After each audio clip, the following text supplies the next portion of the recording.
we have to kill. Next, candy and a gun.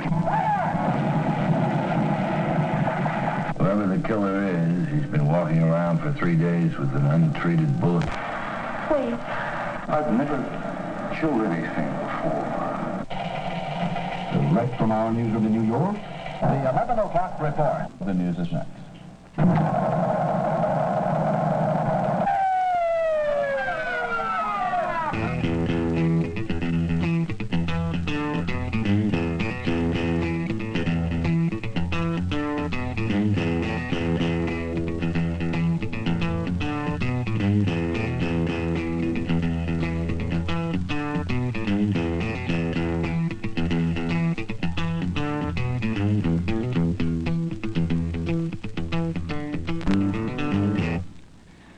It may be true that neither television nor the mass media can be blamed for violence, but I think they do bring violence into the home and make it commonplace, almost acceptable.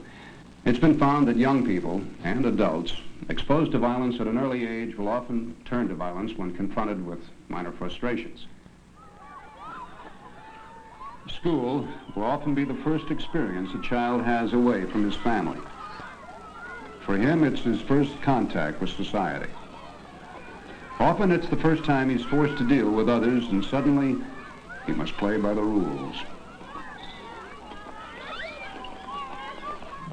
As he grows older, he'll find that rules will seem to dominate his life.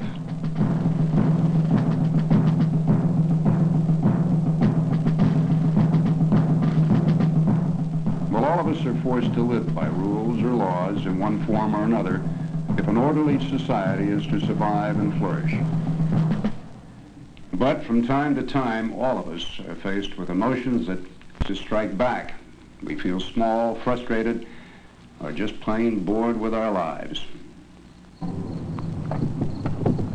man, it's locked. Oh, break it. Break the window. I don't know. Yeah, really do. Give me that crowbar. I don't know, man. Hurry.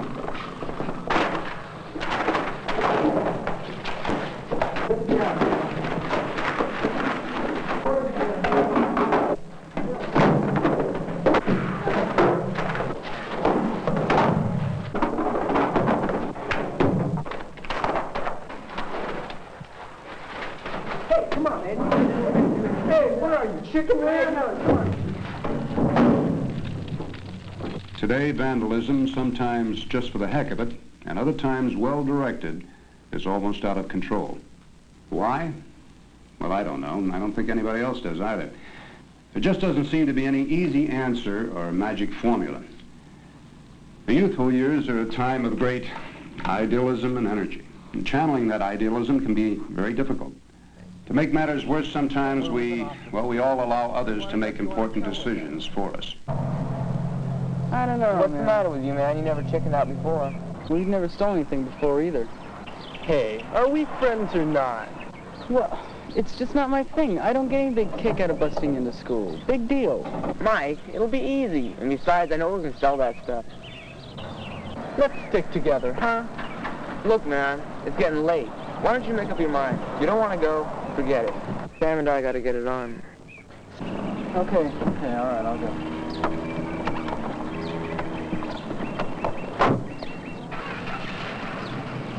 At one time or another, all of us have been pressured into doing things we don't want to do. A noted sociologist gives us some insight into other causes of vandalism. Every person must answer these questions. Who am I, and what can I do? There are lots of people who are interested in how we answer those questions because who we are and what we do has an impact on them. It affects them.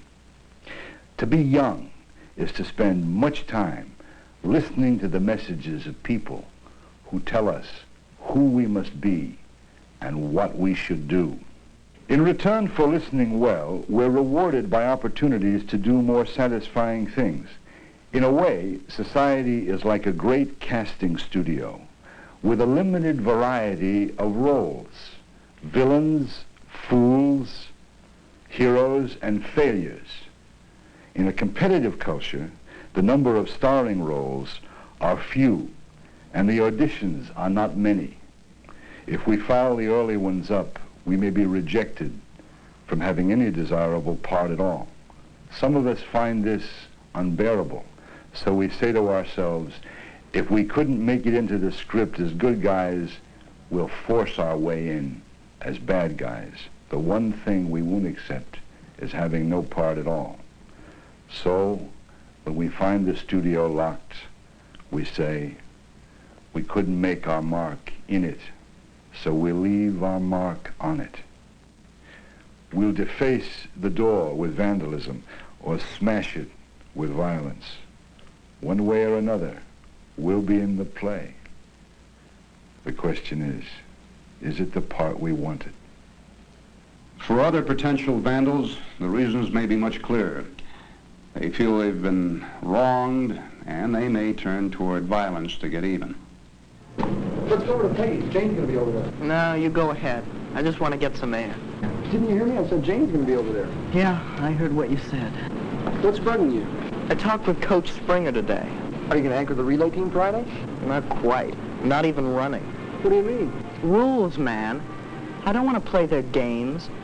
I went out for track because it's the individual.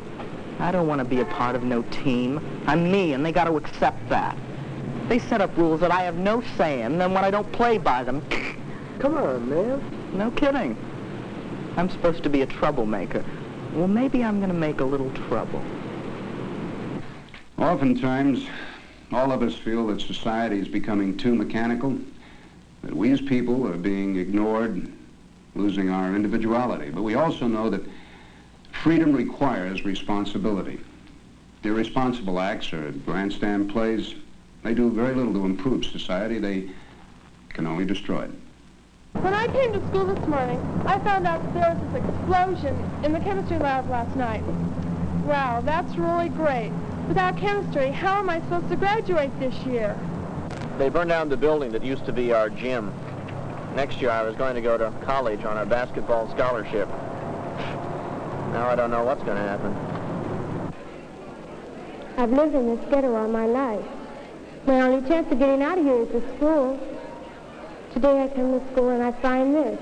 They bombed the whole place. I gotta learn. I gotta make something of myself. I don't want to end up with no education, no hope, no nothing. Another reason often given for vandalism is just plain boredom. Bored with their school, family, friends, and life in general.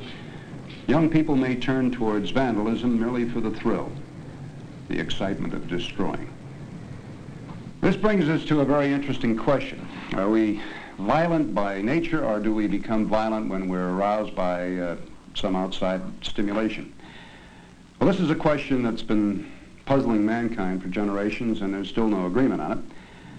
Since violence is most common in crowded inner-city schools, many feel that environment is a factor. Now, these dates are important to remember. They indicate a sequence of events which are necessary to our understanding of American history.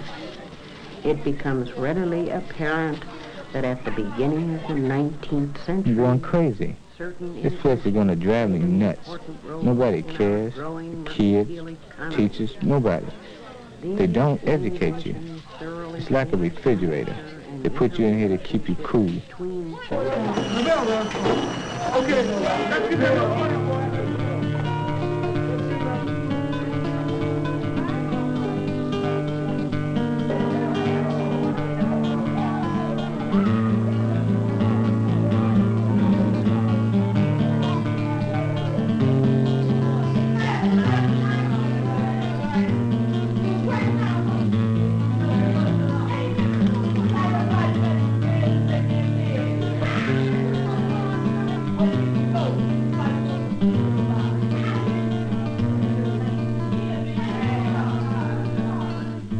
this place.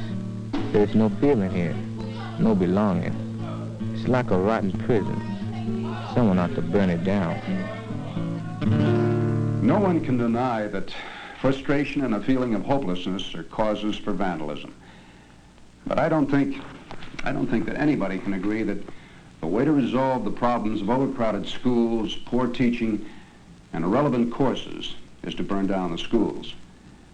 It's true that in the past, school curriculum was geared toward the white middle-class majority. Recently, however, changes have taken place. There are more black study programs in more schools. Job training is being provided for those not interested in college, and a Head Start program prepares disadvantaged children for the first years in school. Just a token? Well, in some cases, maybe. But progress? Yeah, definitely progress. You know, the only way to bring about change is to become active in your school, make your feelings known, and work within the structure to bring about desired changes. I think you'll meet with success if you do it that way, because if you go outside, well...